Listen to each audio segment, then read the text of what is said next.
Ho ho, everybody! It's Christmas Day, which means we got a special Christmas episode for the Awkward Sports Podcast. Josh, we have NFL games all of yesterday for Christmas Eve, and we had a couple rare Saturday games too. But we'll get to that in a moment. Just because it's Christmas time doesn't mean that the transfer portal is not a very active place. Actually, it's especially active around this time for a lot of reasons. And for the Florida Gators, they unfortunately watched Trevor Etienne hit the portal. And just in time for Christmas, he found his new home in Athens, Georgia, with the Georgia Bulldogs.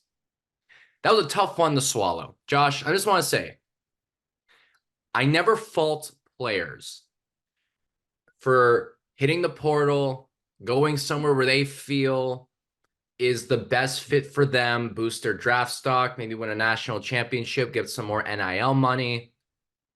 But I also understand why Florida fans are not happy. This is one where I can see both sides and agree with both sides. Etienne has every right to go transfer and go play where he feels is best for them or for him. Everyone else has every right to be upset he went to a rival. He could have gone anywhere. He goes to Alabama. Probably people are way less upset. He goes to Oklahoma, way less upset. But Georgia, the only thing worse for a lot of people would have been if he had transferred to Florida State. It's a really awkward situation. Let's put it at that. Well, it is the Christmas spirit. It's Christmas time of year, and obviously the transfer portal can be Christmas for some teams and not so much for others. But branching off of your point, you can see both sides or can agree with both sides. I can see both sides. I can't agree with both sides here. Trevor Etienne went to Twitter, I believe it was yesterday, and said, "Why are you guys all mad at me? What I'm just trying to do was better." And he is 100% correct. He is 100% correct. I have been on this podcast numerous times, getting on different fan bases lately, especially Florida State, for how they've acted when it comes to them being left out of the playoff, which, for the record, I, again, think was most deservingly so. I didn't think they were a top four team. Florida fans are way out of line here. This is something you have to look at and say, this isn't a traitor move by Trevor Etienne. I wouldn't go that far to call him a traitor. Yeah, this is what people are saying, though, on Twitter, not necessarily you. It's more of like Gator Nation as a whole, what I've seen on social media, Benedict Arnold, all these different things that I've seen them calling Trevor Etienne, et cetera, et cetera, et cetera. And I look at this situation, and I just think to myself, you need to look in the mirror and look at the organization that Florida has right now as far as a football program. It is an embarrassment of a football program right now. We don't really know what the direction is of this football program. We've been on this podcast numerous times talking about the strengths and weaknesses of Billy Napier and what he's been able to do or what he hasn't been able to do. Well, we know that they haven't been showing up on the football field, not in the win-loss record. But all this time we've been saying, well, Billy Napier can at least recruit well. Can he recruit well? I don't see how he's recruiting better than Dan. It looked that way at first, and then the last 48 hours before signing day happens. Exactly. And guess what? The last 48 hours before signing day, I mean, the last couple of months, that the ultimate thing is you can't, I think what we've learned here is that we can't label somebody something until we've actually seen it materialize and play out. Because people can say, oh, well, Billy Napier added a star quarterback in DJ Lagway. And, oh, he added a star defensive lineman in LJ McCray. Well, you know what? Two guys. Two guys. But you know what else? Dan Mullen did the exact same thing. He added Anthony Richardson as a quarterback, and he added Jervon Dexter on his defensive line. So it's not like this is some kind of incredible class up to this point, but I'm kind of pivoting off to the point that I'm making. The point that I'm making is we don't know that there are bright futures ahead for Florida football. And we know that Georgia is a well-run football program, like them or not. Like them or not. And I am somebody that's been on this side of the screen talking about how I do believe Georgia is more of the arch rival than Florida State is. And I understand. I see both sides. I understand why Florida fans are upset because he left and went to the arch rival. I understand that completely, but I disagree with it, although I understand it. He's just trying to do what's best for him. And honestly, I wish I could look at the Florida team and wish that we were in a position that Georgia was in. It wasn't too long ago that Florida was playing in the SEC championship. So for all of those people out there that are bashing Trevor Etienne for making a decision that's good for him is just beyond me. I get that there are feelings with the rivalry, the animosity. I understand that, maybe he has said some things in the past where he's like, Florida versus everybody, because saying things that he's loyal to Florida. But when ultimately you don't see things heading in the right direction, you're going to try to find a spot that you're going to best succeed in. And I have no problem with Trevor Etienne going to University of Georgia. Now, does that mean Florida fans have to go run on Twitter and thank Trevor Etienne for being a Gator necessarily? Not necessarily, but at the same time, there's just no room for this. Let's be a better fan base than what we've been. Show him the respect he deserves. He gave us 2 solid years of great football. And unfortunately, we just couldn't do more to put him in a spot where he is talked about as a higher, more touted draft pick because of the lack of wins that we have seen from the Florida football team over the past couple of years. Yeah, exactly. And I think anyone doing the trader thing, and again, even though I just said I agree with both sides, I don't agree with the idea of calling him a traitor. I agree with the sense that if you go out there, you see him transfer to your rival, it's like and I don't want to quite say it's like when someone signs with your rival team in free agency in pro sports, because in the end, these are college students. We have to remember that. It's one thing to at least say, oh, you gotta be kidding me. Right. Having that annoyance. And like you said too, you don't have to thank him like, oh my God, thank you for like 2 great years of being a really good player here. Best of luck. We love you. No one has to do that. Right. You take, but you take it with your grain of salt, say that stinks. I'm not happy about it.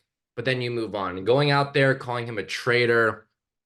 Don't get me wrong, I chuckled at the Benedict Arnold meme on Barstool, Florida. I did. But, as a joke, it's funny. Right. But also, I don't think they're joking, which is why No. after that I went, okay, wait, hold up. Yeah, no, This was truly a joke. I will laugh. But the act like he is Emperor Palpatine because he went to Georgia, yeah, calm down, everybody. Darth Vader and Kirby's Emperor Palpatine. No, but like you look at Okay, like, that makes more sense. but like no, Kirby is Emperor Palpatine because he's the head coach. right, but no, I get where you're coming from. I totally get it. But like if and this is something I would also say. If I were hypothetically in a hypothetical situation, somebody in Trevor Etienne's inner circle, I would take this. I would look at what's being said and be like, you can see that just you're a good player. Because there have been a number of players that Florida has lost via the transfer portal. And no one reacted this way. But not just They that. didn't. Some of them have been applauding it. Like I saw Jalen Kimber. Florida just hired a new defensive backs coach like last week, and Kimber is now in the portal mostly because I think the new coach has watched some tape on him, but like they were like hey, we don't have to see him anymore. So like we have seen Florida. Yeah, exactly. Some guys are like, thank you for leaving. Thank you for clearing a spot for the incoming recruits. Or, some people you're at least nice, like, hey, you're a great guy. Best of luck. All the best. Right. This one hit different. This is almost as if Kyle Pitts had hit the portal. If Kyle Trask had hit the portal or Damian Pierce. Yeah. It's a different. And people weren't exactly happy with Unman Mielen leaving either, by the way. No, because he's not to this level. He's good. Yeah. So these guys are going to go off and do great things. I do still hope to see Trevor Etienne do well. A lot of these guys still transfer and then still will be like, oh yeah, Gators, I had a great time there. Ask Jacob Copeland, who went to Maryland and then still rep the Gators while wearing a Maryland jersey. It probably won't happen as much at Georgia because it's more of a rival. But in the end, Etienne is now going to be on a team that might go at worst 10-2 next year. Oh yeah. They're pretty It's a much, team I playoff. almost, It's a 12-team playoff format yeah, next you can year. book it. Even if they go 10-2, they will make the playoff. A 10-2 Georgia team with the SEC schedule they have next season is a top 12 team. Oh, yeah. Almost every year, this year being one of the exceptions, it feels like there's usually a pretty high rated 2-loss team. And we're going to see more of those now, especially because of the schedules that are becoming so much more intense. Because of the Like the realignment. SEC schedule is the toughest it's ever been. The Big Ten schedule is going to be the toughest it's ever been. You have it where the ACC might only get weaker if Florida State departs with Miami. The Pac-12 is gone. So you have to think the whole idea of conferences cannibalizing each other could become a thing of the past very quickly. Yeah, and that's a great point, Harrison. And I actually, you know what? I didn't even think about this beforehand, but I wanted to bring this up. I want to throw you a little bit of a curveball Go here. for it. This is also something that's been very prevalent in the news. Florida State, the ACC, obviously going at it right now. What is it? $527 million. 572 million. Let's see. I had 2772. Yeah, I've seen a lot of different memes on social media. There, I'm not. The Wolf of Wall Street one. I'm not leaving. It was like when Florida Yeah. State found out they got $572 million buyout. I mean, now they're going to take it to court. All this whole thing, and it's like, If I had to take a guess, it's probably going to end in a settlement where Florida State gets to leave, but the price tag is cut in half. The ACC will probably say, give us 250 million and we'll call it a day. And I think at that point, Florida State signs the check and hands it off.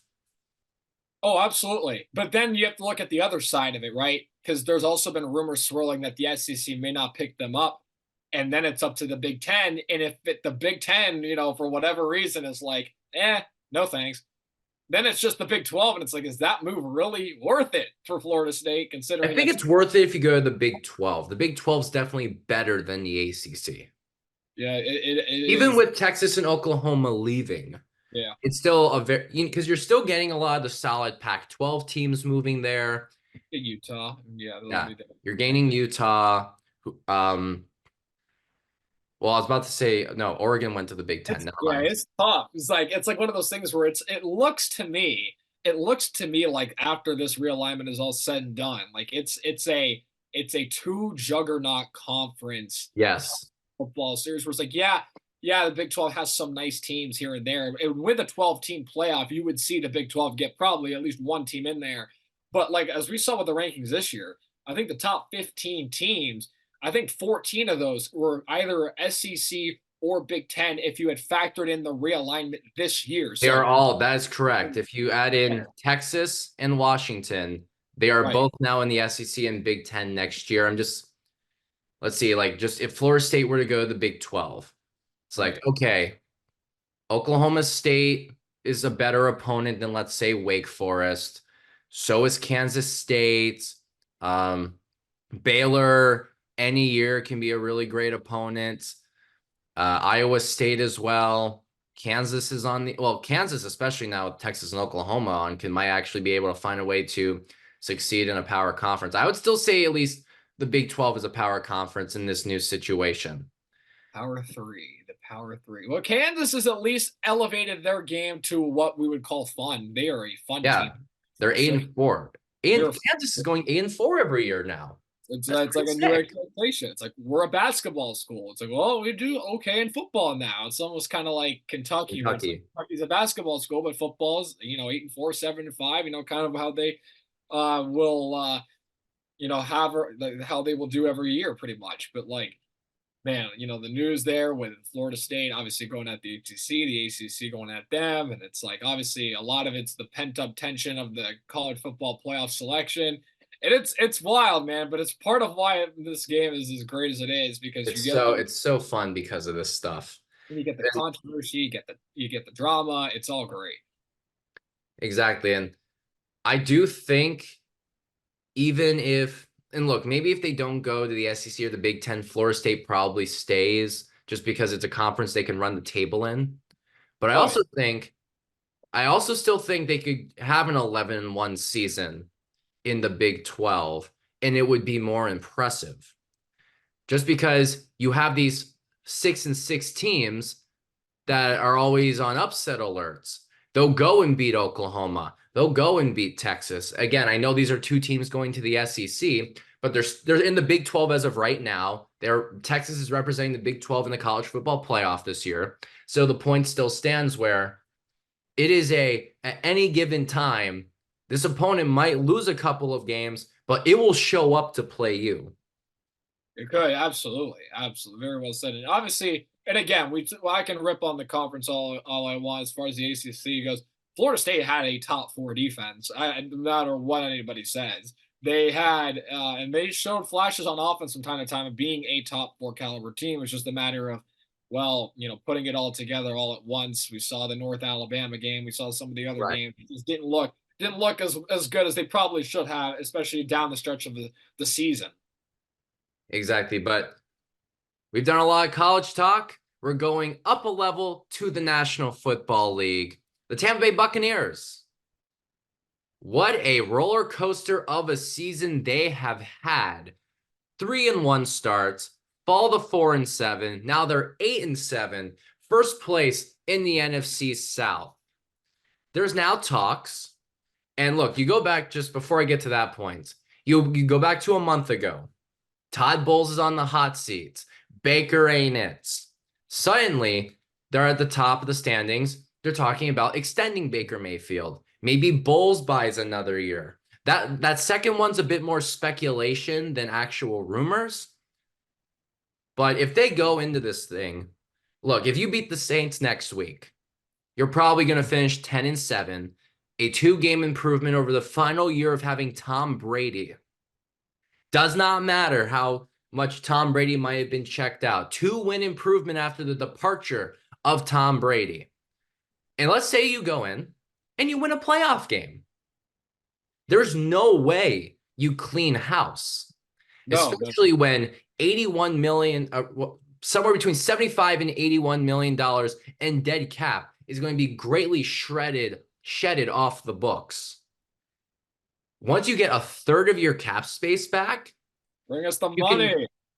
Keep Mike Evans, all that stuff. It's Antoine Winfield, got to keep Antoine Winfield. Suddenly, Devin White starting to look sharp again after missing a few games. The start to the season was a little sluggish, but he picked off Trevor Lawrence. And I count the sack, even if there was roughing the passer call. Even the commentators said that was not the right call. He had a good day on the defensive side of the ball. But also at the same time, and I just want to keep level-headed here, avoid some recency bias. This team has been very up and down. Like I opened with, 3-1 to 4-7 to 8-7. Everything else going 10-7, winning a playoff game. These are hypothetical future situations that have not happened. Even if you lose the Saints, beat the Panthers, you're 9-8, you're gonna probably win the South. Just based on tiebreakers, all of that, conference record, division record, etc. It's just so hard to tell. Just all the opinions keep changing with this team. I do actually think, and recency bias maybe be in there. You take this team, you shed the dead cap, you add to the offensive line, you add a cornerback or a safety to this team. Look, the pass defense could still use some work, I feel. I think this team could be something. Maybe you get another weapon for Baker to use as well, another wideout. I think this could work. All right. Tampa Bay Buccaneers, above 500. I'm going to start with this. I believe, and out of all the years I watched Tampa Bay football, I think this is the most exciting Buccaneers season I've ever watched, given the expectations. Is it the best year of Buccaneer football? Of course not. Obviously, No. Tom Brady won the Super Bowl. Obviously, you can go way back to when they won the first Super Bowl. You can go back to even the year that they got bounced in the divisional round by the Los Angeles Rams. Tom We Brady were had at that game.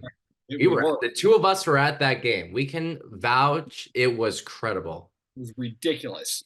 But given the expectations of the Bucs coming into this year, Brady retiring for real, what we kind of saw last year with Byron Leftwich and Todd Bowles, and how the defense also kind of took a little bit of a step back because of the cap space that you mentioned, moving off of some of these big time players that have thrived elsewhere, like Jordan Whitehead, and a number of other players on that side of the ball, having to reload. Well, now they went to the draft and they hit on Kalijah Cansey. They got Yaya Diaby, who showed up big this Both week. absolute great hits. Kalijah Cansey was already defensive rookie of the month. He's killing it. And like, you can look at this team and you can talk about, obviously they've had better years or whatever. To me, this is probably the most exciting year because obviously, like you said, it's a roller coaster. It's been up, it's been down. Is Baker the answer? Is Baker not the answer? I'm going to touch on whether or not Baker's the answer, but the first thing I want to mention with this Bucs team that I've just completely seen the difference in is that I think we might have been a little hard on Todd Bowles a little too soon. I agree. Let's hold our breath. 100% agree. And the reason why I say this is because, yes, we look at Todd Bowles' tenure with the Jets, it was abysmal. He comes to the Bucs as a defensive coordinator under Bruce Arians, and he is a phenomenal defensive coordinator. You can make the argument he was the best defensive coordinator in the NFL. And then Bruce Arians is like, I think you're ready for the head coaching job. Brady, obviously, in his final season, they take a step back. They're struggling. I look at this team and I'm seeing the big difference wasn't the fact that Todd Bowles took over. That wasn't the problem. We've seen the replacement now with Byron Leftwich being out and Dave Canales being in. That has made a difference. And I get in this day and age in football, having an offensive coach matters. Like I think Detroit, with Ben Johnson is a phenomenal example, or the Falcons when they had Kyle Shanahan's another. You want one of those guys to be the main guy. But the point I'm making is they moved off of Leftwich. They brought in Canales. Rashad White is a top 5 running back this season. And he's just been on an upward trend, White. Earlier this year, most of us were frustrated with Rashad White. But as the offense has started to develop, Canales has started to get a better idea of what to do with these players. Suddenly, he's getting 70 yards on the ground. He's getting 30 to 40 yards from the air. He's getting touchdown receptions. He's getting the touchdown when they line up at the 1. Yeah, absolutely. And I mean, very athletic and brilliant running back. Exactly. And he's top 5 in terms of production this year. Like he's up there with Travis Etienne and Christian McCaffrey, and he's up there and he's been playing well. Mike Evans, as great as he's been every single year, this might be his best year. He's leading the league in touchdown catches. For everyone who's always like, oh, Mike Evans is just, counting stats, never the top AP guy. Okay, look, Evans might never be the number 1 wide receiver in any given year. But if you're always top 3 or top 5, that's got to be credit where credit is due. Yeah, and this is obviously, and I think I've made this comparison before. And again, bear with me because there's obviously a massive talent gap here when I'm comparing these two multi-sport players. But we talk about Mike Evans and his consistent production every year. Yeah, does he have like Megatron type highlight plays? No. Like that's not who he is. He's like a Tim Duncan type player, not in terms of success, not in terms of like championships and all of the stature and all of that comes with how great Tim Duncan was, a unanimous number 1 pick, et cetera, et cetera, et cetera. But like in terms of like he is a good player and he's being overlooked because obviously you see guys like Devontae Adams who make those plays, or Justin Jefferson that make those ridiculous like the flashiness. Like even back from the beginning of his career, he was overlooked because Odell was the one making the phenomenal highlight reel catches. And he was just like up here, making routine plays. And not to say Mike Evans had some pretty nice highlights in his career too, that I think have also overlooked, which I also think is unfair to him. But the point that I think we're both trying to make here, because I think we both agree, is that he just needs more. He needs more praise from the outside, and he doesn't get that because he's a Buccaneer and he's not a Dallas Cowboy. Like the issue for him, besides the fact that he is on the Bucs, location in every sport is everything. Just ask Mike Trout in Land. baseball. You know, if he was even just if he was still in Southern California but with the Dodgers, imagine the more attention Mike Trout would get with all the praise he already gets. Oh yeah, absolutely. Evans, I think the issue with him too is that consistency is boring. Yeah, nobody. That makes sense to you. Yeah, and Consistency is boring because all he's doing is getting the big plays, but they're not flashy. and he's He's not racking up all the yards. He's there in the end zone, but they're not the fancy catches. But he's always there. He's always getting himself open. Yeah, I know there were complaints about the drop passes earlier this year, but he dropped 3, but the other 4 were for 115 yards and 2 touchdowns. Absolutely. And other receivers have been dropping passes too. And it's like, Exactly. yeah, he may not get, like, he's going to get his 1,000 yards every year. He may not get 1,800 yards like Tyreek Hill does. He may not He'll have get 15. Yeah, but this year he'll probably get to 15, but he usually gets his 1,000 yards. And, you know, we can go on forever and ever about Mike Evans. Tampa, pay the guy. What do we do? Pay him and let him stay as long as he wants forever and ever. But now pivoting to my final point, we talk about Baker Mayfield. Obviously, we look at this year's draft. Realistically, with how many wins Tampa's getting, they're not going to be able to draft the quarterback this year. No. That is Williams is gone. They're not going to get Drake May. They're not going to get Jaden Daniels. Right. That's why you got to just stick with Baker. Like, right. Is Bo Nix really going to be a better option than Baker Mayfield? Right. And hear me out. As he has been this year? Yeah. No, I don't think so. And I'm with you. And I'm with you for the most part, at least in terms of right now, because you look at this draft, right? I also don't think, and a part of the reason why I'm with you is I don't think a rookie quarterback is what this team needs. No, I don't think that's what this team needs. In an ideal situation, if the Bucs had a ton of money, you go out and maybe make a trade for a marquee quarterback that's on a struggling team that has done it, that can probably do it at a higher level than Baker can. But I will say this, Baker, obviously, he has played a lot better recently. But again, we've had this talk. We had this, is Baker Mayfield good earlier on in the season? And we got to look at this a little bit closer because at the beginning of the year, who did Baker beat? Minnesota, who was really struggling at the time, the Bears. Who are the Bears? And New Orleans Saints, who again aren't anything to write home about. It's 3 out of 4. And then they lost to the Eagles and the Lions pretty badly at home. Then they lost 4 in a row, including losing a close game to rookie CJ Stroud. That one, at least I can say Stroud proved that game breakout. But, you know, low scoring loss to Buffalo. Your one win out of, 6 weeks is Tennessee, who has no offense. Things were not looking great until. And we're going to get to that part now, because we go down to the last 4 games. Everyone's like, oh my gosh, look at Baker Mayfield. Look at the passer rating. Look at all these numbers. And again, to me, it's more of the same of what we saw at the beginning of the season. I mean, yeah, who did he beat? The Panthers, the Falcons, the Packers, and the Jags, who basically go as Trevor Lawrence does. And Trevor Lawrence has a high ankle sprain and a concussion, and he's trying to play through that game. Clearly not the same team. And they were at home, mind you. So again, he did well. But again, it's not like, oh, he went up against the Detroit Lions or Kansas City or Miami. It's true. Like, oh, maybe that'll catch up to them in the playoffs. Right. And but in the end, here's the one thing that matters the most. When anyone ever looks at anything in the end, it's that win-loss column. Yep. You win 10 games, you keep your job next year. Yeah, and I'll say this too, to branch off that, because again, you look at these last 4 games, they're not like spectacular wins against spectacular teams. But at the same time, given the cap situation, given the draft situation, Tampa doesn't need a rookie quarterback coming in next year. They can't afford a guy like a Justin Herbert or make a trade like that because they're so strapped against the cap, even though they are shedding some money during the offseason. And even if they do, why add all that cap hit back? It's not going to be enough. And on top of that, it's another thing where you can look at it as, okay, you can give Baker another year. I just don't know if I would go with a long-term extension, because the flip side I was thinking like a 2 or 3 year deal. And the flip side, and the reason why I think we should do it, like it should be like a 1 year, probably you should just go year to year with them, is because of the defense that Tampa has built.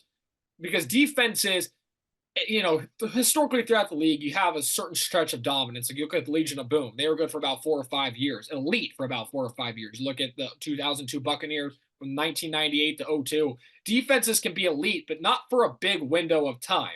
So, like, the No, they can reason be I say solid for a long period of time, but right, elite is very short very lasting. tough. And that's why I think you got to go year to year because, again, what if you have another quarterback that opens up a free agency that is a superstar? You want to be able to see if you can get back to the Super Bowl with this defense. Because again, I've said this before. I think this is a Super Bowl caliber defense when they are playing up to the task. At the end of the day, I'm not so sure, even with this run Baker's had, is he's a Super Bowl quarterback. Now, We don't know, but let me add a one this. year extension isn't the end of the world. A 1 year, if you go year to year with Baker until you find maybe that guy, or if maybe Baker somehow shocks the world and becomes that guy, there you go. Maybe, but like I think up to this point, the best case of action is year to year with Baker Mayfield for sure, especially bringing him back next year. Not opposed to that. Yeah, I would say probably I would still ride with maybe the 2 3 year deal. I think the team is in a situation where if you can hold it together, like I said, shed the cap, maybe bolster the offensive line a little bit. I think and this is for someone where Baker's already shown he's been very mobile this year. He can get the plays downfield. But if he's not getting sacked 6 times a game, instead of, suddenly being in a 2nd and 15 situation, and instead he gets the first down, think of what he could do. I know he got a lot of hate when he was on the Browns, but also I don't think I think it's more Baker helped get a Browns team that probably shouldn't have made the playoffs get into the playoffs. And then they blew out the Steelers. Let's not forget, Baker was on the team that did that. Whoever you want to actually give credit for, all the opinions, all the power to you. But in the end, when you're the quarterback in those games, you get the credit for it in one way or another. So build more around Baker. I think something great can happen. Now, if everything falls apart next year, I'll eat my words. I will eat my words. Put in a bowl of cereal with milk. I will eat it live on this podcast. Done. You heard it here first. But for now, I think this team is good enough, even with Baker, that if you just add the extra pieces, take advantage of the upcoming cap space, you can compete with a Lions or an Eagles. You have to remember, these are the teams that have those extra pieces. No one thought Jared Goff was going to be even when he went to the Super Bowl with the Rams, everyone afterwards said, oh, well, Stafford won because they won because Stafford replaced Goff. Goff's not an actual Super Bowl quarterback. But then this year, everything changed. Suddenly, now that the Lions are winning, the respect for Goff is much higher. I think the same can be for Baker Mayfield. Very well said. Very well said. And I think, you look at Baker, I'm cool with seeing him in a Bucs uniform at least until next season, because again, this offseason, I don't see a better route for Tampa to take here. After that, though, I do think, it really depends because again, we see how they finish up here at the end of the season, and then, going into next year, going into the playoffs, who knows? We'll see what a larger sample size of Baker Mayfield will look like, and most likely we will end up seeing that here in Tampa Bay. Exactly. But we're running out of time, guys. So we appreciate it. Merry Christmas to everybody from the Awkward Sports Media Podcast. I'm Harrison. That's Josh. Josh, go eat your Christmas ham. I know you're dying to have it. Ho, ho, ho. Oh, ho, ho, and a bottle of eggnog. Wait, that's Pirates of the Caribbean. Anyway, sorry, guys. We'll see you guys next time. Until then, this is the Awkward Sports Podcast.